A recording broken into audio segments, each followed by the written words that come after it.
Let's talk about head-on collisions. In this example, we have a 12 kilogram block moving to the right at 5 meters a second, and a 4 kilogram block moving to the left at 3 meters a second. Now, the result of that collision will be determined by the interaction between the two blocks. Let's look at the forces. By the third law, we know that the force that the 12 puts on the 4 is going to be equal to the force that the 4 puts on the 12, and those forces will last for the same amount of time. That means the impulse, which is the product of force times time, so impulse equals force times the time, that would be, of course, if the force were constant, would be equal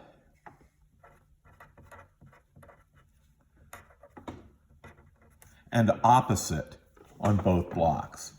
So the impulse is the same.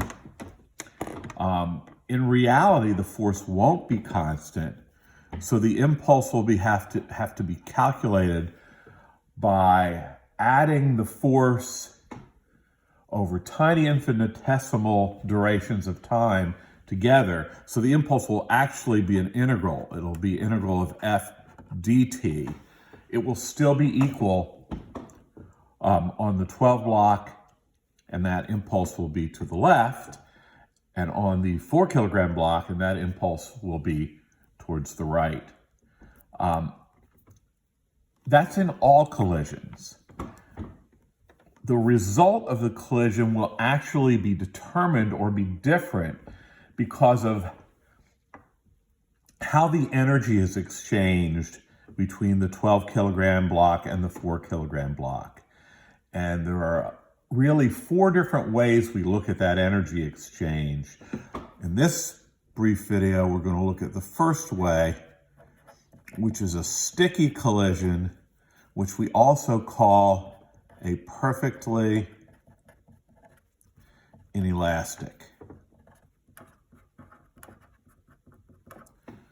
collision. And it's exactly what it sounds like. When the two blocks hit each other, they stick together. So after the collision, it will look like this. The 12, sometimes we draw a little clay blob in there, will be stuck to the 4. And I think you can guess, because the 12 has a higher velocity and a higher mass, that this stuck together blob will be moving to the right with some velocity v. It's very easy for us to solve for that velocity when they stick together, because that gives us a very easy mathematical condition on this final velocity, which is v final of the 12 will be equal to v final of the 4, which again I just called v here, which is the final velocity after they stick together.